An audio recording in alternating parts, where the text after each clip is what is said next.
Hello and welcome back to the channel, guys. I'm EVM and this is the Kia eNiro, or rather the Niro EV, because that's apparently easier to Google. The predecessor to this, because this is a brand new car, it's not a facelift, but the predecessor was we were a big fan of it on the channel from day one, really. I mean, it's incredible efficiency, great range, good practicality for a family. It was quick enough, it was comfortable, well made, big warranty.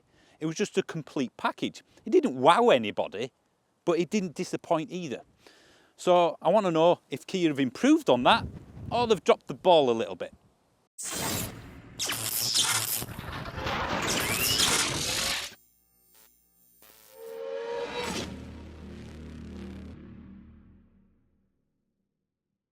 Let's start with looking around the outside, then we'll go inside. I do like this metal edge to the front of the bonnet. Just a nice little detail. It's not standard on them all. I think it's only on the 3 and the 4 spec. The 2 being the lowest spec because they don't have a 1. I don't know. It's just got some interesting things. The light cluster.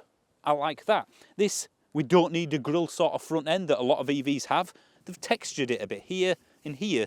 So it just gives it something to break up what is a relatively flat front end. The charge point is here, which I do have a bit of a problem with, because surely that's susceptible to low speed idiots reversing into you in a car park or something like that, like a big 4x4, and then that could be expensive. The side makes it look very much like an SUV. Even though I'm not the tallest person in the world, it's not that tall a car. It's about that much above a Model 3, for example, but shorter than typical SUV. So for me, this is like a Golf Focus car, but it's in the shape of an SUV, because everybody likes SUVs. I suppose you call it a crossover. Now you do have, which is quite difficult to see in this paint colour, this bit here and around the arches on both sides, black gloss. Again, that's just going to dull over time. Never a fan of black gloss. Black gloss. I'll keep going. You've got normal door handles with a button that locks and unlocks, so no silly kind of flap it in and out or flush handles. The back end, nice entrance for kids' paraphernalia. You'll definitely get a car seat in the rear. And yeah, there's not much more to tell you really, apart from my favourite bit of the car. This rear quarter here, if you get the top spec, you can get it as a different kind of grey look compared to the rest of the bodywork. Don't do that, it looks awful. Just keep it bodywork. But my favourite bit is this. It's actually got aero that goes in there and comes out here. I don't know why I really like it, but I've never really seen that on a car such as this. And it aids the flow, it makes it more efficient. And again, I like little touches. That's brilliant. You can explain it to people who don't care. The rear end, nothing much to see here really. Bit Euroboxy. I think if you saw this on the motorway in the distance, you wouldn't really know, unless you knew your cars anyway, that that's a Niro. It's pretty common, shall we say, sight on the roads. But there's nothing wrong with it. It's just pretty ordinary, really. You got a bit of spoiler, you got the Kia badge. I don't like the fact that the rear camera is there. It just gets filthy. There's no jet wash or anything. So by the time you get back in this sort of time of year, you can never see where you're reversing. Now the boot, this on the top spec is powered. But the boot, weirdly, on the electric version, because they do hybrid versions of this, is the biggest boot out of all of them. So it's bigger than hybrids. It's nice and wide, quite deep in that way. Not very tall, because you've got this false floor, which does make things easy to get in and out of. So your day-to-day stuff is taken care of. If you lift this false floor, you've got about 6 inches of space underneath there, but it's taken up with the tyre stuff and the cables and various other stuff. If this was packaged a bit better, I think you'd have quite a bit more space. But ultimately, it's a decent size. I don't think anybody's going to not get a pram in there or anything like that. I almost forgot. It's got a little bit of storage under here, a fruit or frunk, whatever you want to call it. But to get to it, you have to effectively open the bonnet.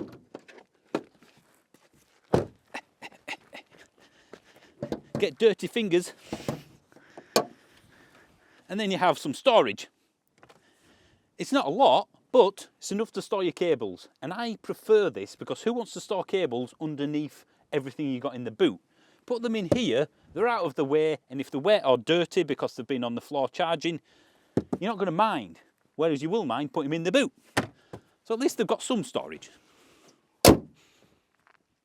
The inside, we're starting with a 2-spoke steering wheel that feels like every other steering wheel in the world, which is very nice.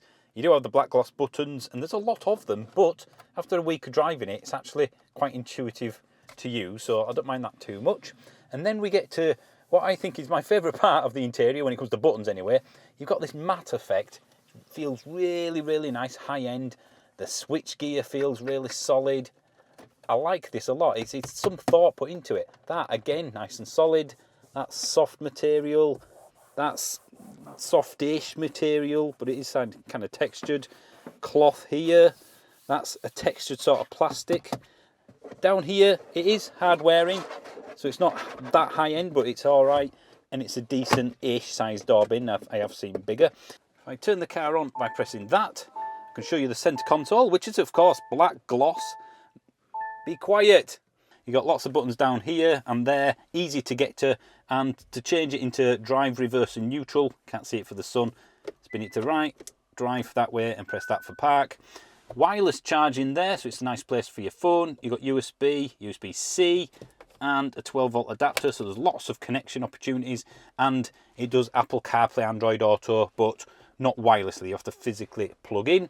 I like the fact that they've stayed with buttons, but I wish they'd have just put that button there, because that's for left-hand drive cars, clearly. I cannot reach that when I'm sat back, I have to lean forward. So that's a bit of a downside. I do like the matte effect of this, that's quite good. You've got all the buttons that do various functions I'm now going to turn off, and if you press that here, it changes to the infotainment system. So you can go to the map, you can go to the Bluetooth, whatever, setup, and then back to climate control. It's like every other infotainment system. It takes a bit of getting used to know where everything is. This is easy to see. You've got various functions that you can adjust by pressing the steering wheel, essentially.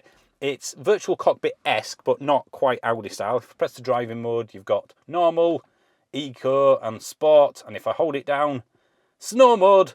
Back here we've got, are you ready for this, Harry? Because this is my favourite thing. This is a reason to buy the car. Can I do it? Oh, if I just, come on, get my, if I just put that there. Oh, and if you want another one, that's amazing. That's it. Here you've got some storage, which does lift out if you want to. That's about it. This doesn't move forward, so I would like it if it just moved forward a bit.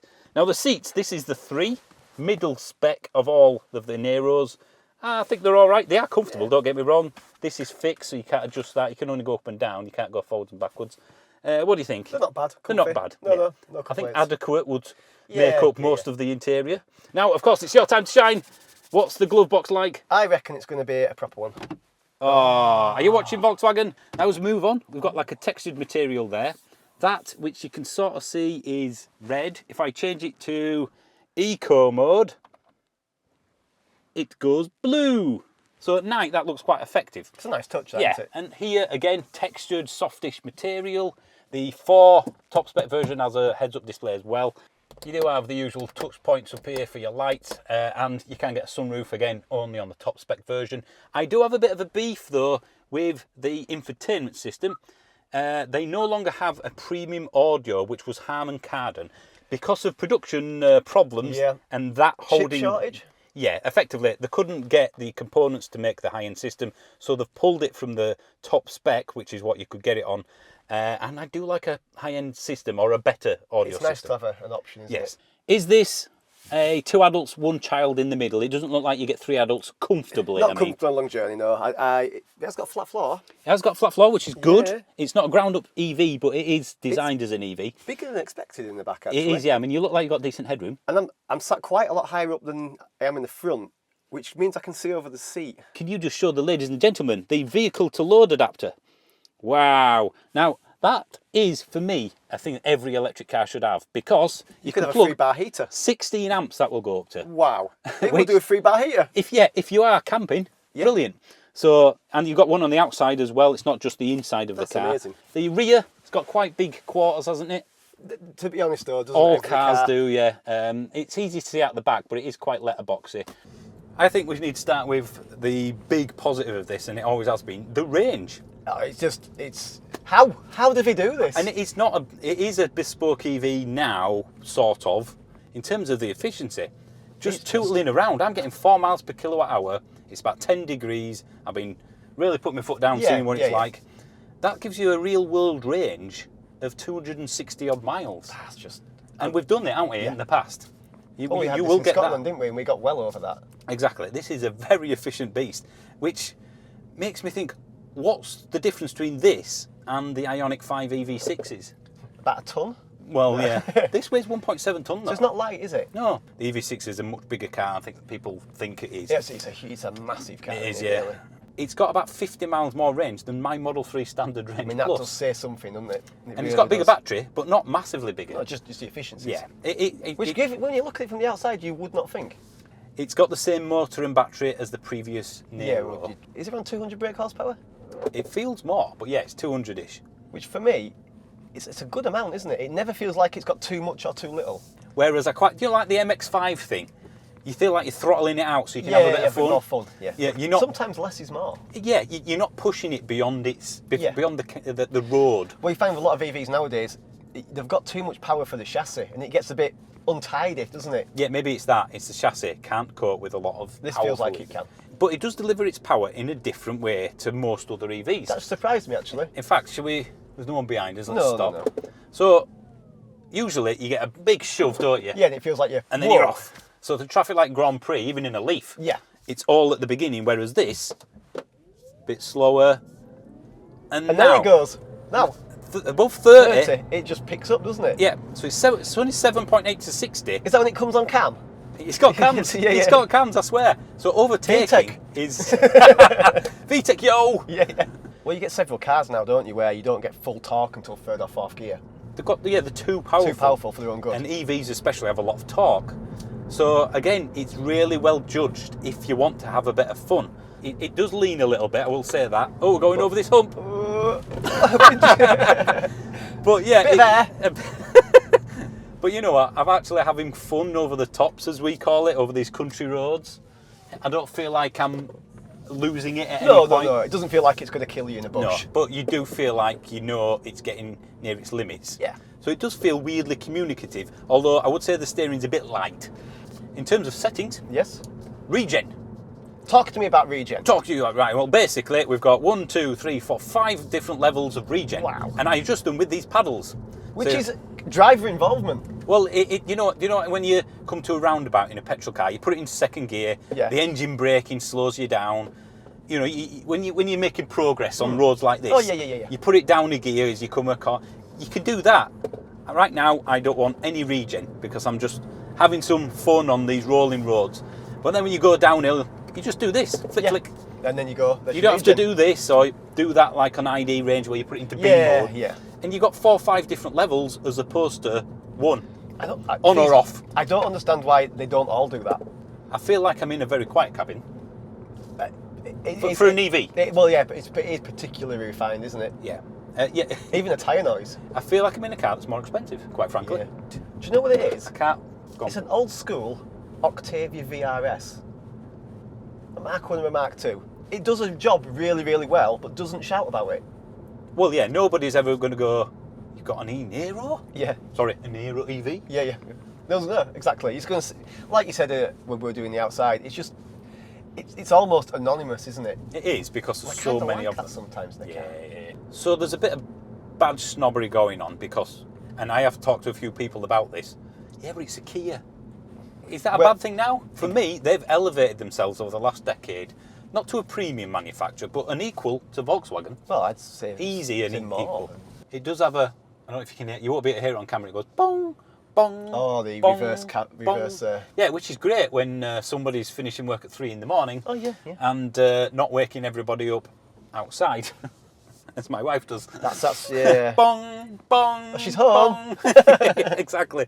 It's eggs. It's his eggs again.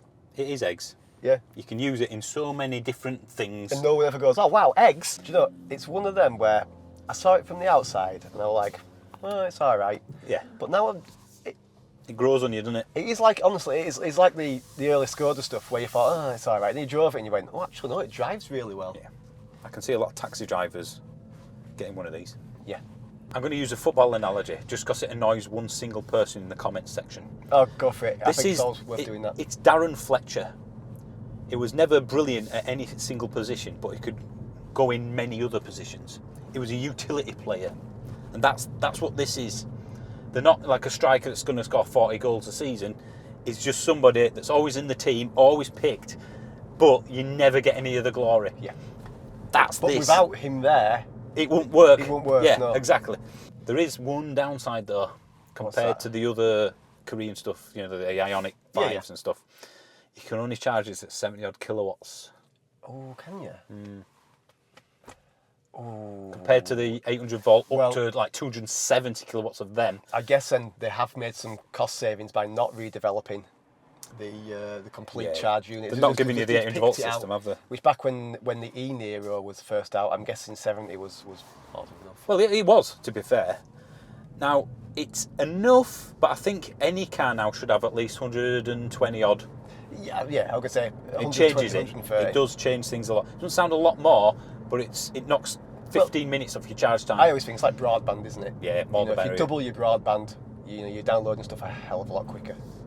You could live with that though, because the amount it will do on one charge. You can get 250, 60 miles, real world, long journey range. That's enough for most people. It'll be over 300 for commuting. I'm convinced at that.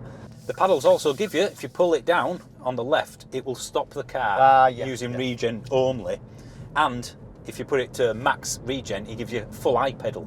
Oh wow! So you don't don't basically rip your face off when you. Yeah, but it also means it will stop the car. So you only need, like the Leaf and that. So you don't need unless you need to emergency brake. You don't need the brake pedal. It's one pedal driving. Do you know when you're looking and you're going, well, surely that's just an IT, a menu option. Yeah, or software fix. Yeah, it's like will it do this? Yeah, we'll put it on. Just put it on. Like that. How can they not switch what that button does and that button does that we mentioned earlier? Can you reach that without leaning forward? No. Well, it's just no. Actually, no. If I'm sitting back like that, I can't. No, I have to go like that. Right, but you can reach that. So again, that's a software tweak. It's an oversight. That it is a bit of an oversight. Fix it, Kia. They all come with the same 64 point whatever kilowatt hour battery, so there's no difference there. The only difference is 3 trim levels, 2, 3, and 4. The base model starts at 36 and a bit. I mean, wow. For the range. I mean, it's a lot of money, but in today's market. Yeah, in today's EV market. Yeah. And to put it into a more modern comparison, the MG ZS EV. Yeah. Brilliant value. That now starts at about 35. Oh, in the bigger battery, there's 77. So equivalent range, even though this will probably do a bit more. So which one would you go for?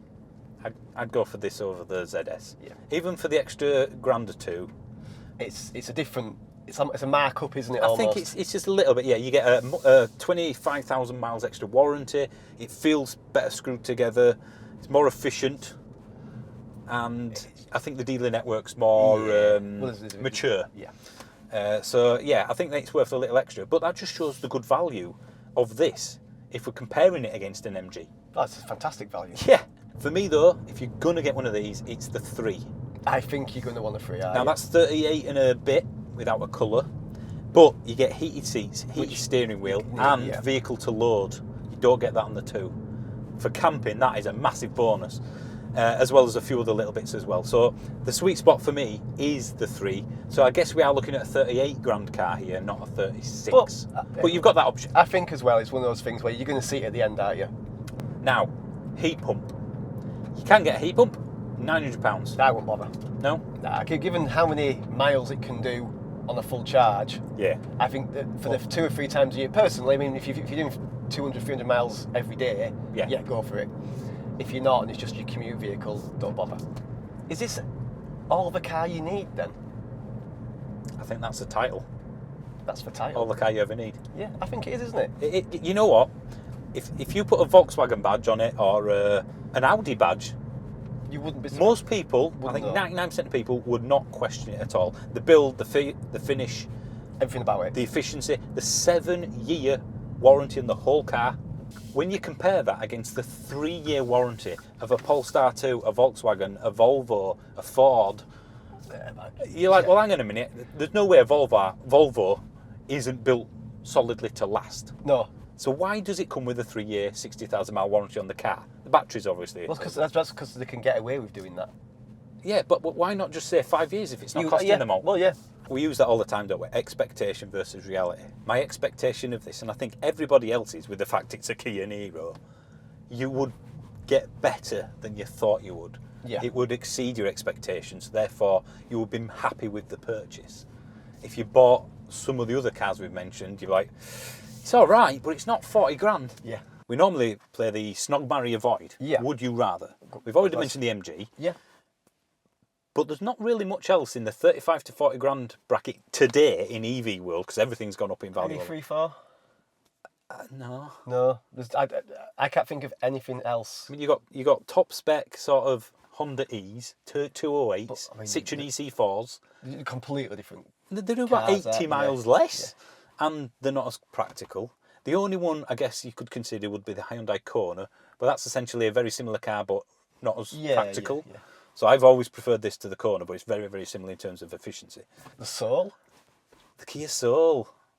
You know what? Because they've refreshed the interior and this is now bang up to date, I'll go for this. Yeah. The Soul is fun. It looks cool from the outside. It's got an incredible sound system. It has, yeah. But now the price of that's gone up and the interior is a little bit cheaper than this. I think now with they've this. just refreshed this. It's you're getting bang for buck, aren't you? So they made a total complete car just a little bit better. Yeah. I can't think of a European manufacturer who at the moment is succeeding with almost every single model they come out with. Kia Soul, quirky, all right. Yeah. This, brilliant. Ioniq 5, brilliant. EV6, almost brilliant. Genesis GV60, brilliant. Yeah, everything. I mean, They're not doing it wrong, are they? Shall we mention the inflation-busting membership again? I think we should, because we keep mentioning this, don't we? 99p to 99p? become a member. Exactly. That's amazing. And how much has that gone up since we first put that on? It hasn't, which means technically it's Did we cheaper. But don't we need to put it up because of the mini budget? Well, they've reversed it now, haven't they? Oh, brilliant! So we're fine. Yeah. So everything's all right? The economy's all right now. Yeah, you don't thank worry God about for that. it. Sometimes it's okay to do that. I think we'll just end it now. Bye, guys.